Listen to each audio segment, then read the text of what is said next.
Hello and welcome to another episode of Jesus Doctrine. In 5 minutes, I'm now going to cover all of the things to do with the high priesthood of Melchizedek. So let's begin. Now, the story begins with Abraham. Abraham had a cousin named Lot, and Lot and Abraham had to part because their herdsmen were quarreling, and so they went to different lands so that they'd have enough pastures for their herds. And what happened was that Lot ended up going into a place where there was a war going on between 4 kings and 5 kings, and Lot ended up being taken as a prisoner. Now, Abraham, being a righteous man, when he heard of this, he decides to take his trained servants, 300 of them, and go to war, and prevailed and freed and redeemed Lot from the war. As a result of this, he ends up gaining many spoils of war. So Abraham has picked up many spoils of war. Now, the Bible doesn't tell us what these spoils of war might have been. They might have been money, they might have been silver, they might have been gold. We don't know. All we know is that Abraham wants to offer them to God in thanksgiving for protecting him and giving him victory in the war that he's just partook of. The problem is, Abraham is not a priest, and he requires a priest in order to make a sacrifice unto God. But what Abraham does see is a king who is also a priest, whose name is Melchizedek. So Abraham makes his offering to this priest of the Most High God, Melchizedek. And Melchizedek makes his offering unto the Lord on his behalf. And we find that Abraham and Melchizedek are in a covenant relationship with God. And so they have a fellowship with God. So what do? They break bread and they take wine. They take communion just as Jesus did in the New Testament, because they have a covenant relationship with God and they have made a thanksgiving offering unto the Lord. Now, there's some interesting similarities between Aaron and Melchizedek that I want to point out. Aaron was the high priest for the children of Israel. And so Aaron was a descendant of Abraham.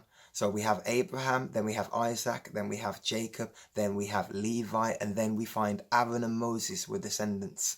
And so Aaron is inferior to his great whatever grandfather, which would have been Abraham. And so clearly, whoever Abraham made his sacrifice to as a priest must have been greater than his descendants later down the line that would have been considered inferior. And so we know that the order of Melchizedek is already superior to that of the priesthood of Aaron and the temple and the tabernacle in the scriptures. This is very important. The order of Melchizedek is greater than Aaron's priesthood. So let's have a look at Aaron's priesthood. Aaron was the high priest that once a year would make sacrifices every single year. This is important. He had to do it every single year to atone for the sin of his people. Now, Aaron's sons were also priests, and they would make thanksgiving sacrifices and sacrifices of purifications continually. All the time they were making sacrifices. Now, this is contrasted with the order of Melchizedek. In the order of Melchizedek, the scripture's clear that Jesus Christ is the high priest in the order of Melchizedek. And he makes one sacrifice once forever for all sins, past, present, and future. He doesn't require to make offerings every single year. He's done it once forever for all. So Jesus Christ is our high priest, and we need no other sacrifice. But then we become priests that offer a certain sacrifice. Well, I just said that we don't need any other sacrifice but Jesus. So what kind of sacrifice is it that we as believers in the New Testament offer?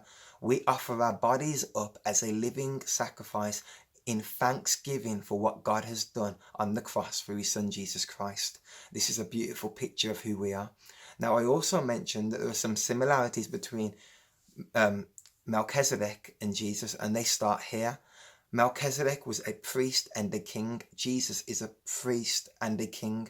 Jesus is the King of Kings, and when we're adopted into the family of God, we become brothers with Christ. We become adopted into being brothers with Christ. So if Jesus Christ is a king and you're his brother, that makes you a prince. Jesus Christ is the high priest that offers the atonement for sin, and you become lower priests that offer yourself as thanksgiving offerings. And so here we see the picture of New Testament believers being a royal priesthood. We are priests and we are royal princes.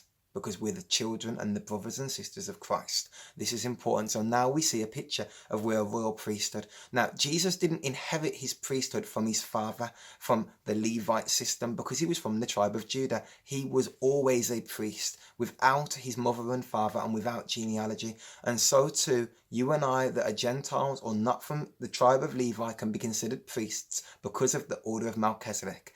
I've said all that to say this, that you and I should present thanksgiving through our bodies as a living sacrifice unto God, and we are also of the order of Melchizedek. Although Jesus is greater than us, he is the high priest. So if you want to hear more videos from Jesus Doctrine, please do comment, like and subscribe, and we'll keep you up to date with all the revelation that God gives. God bless you.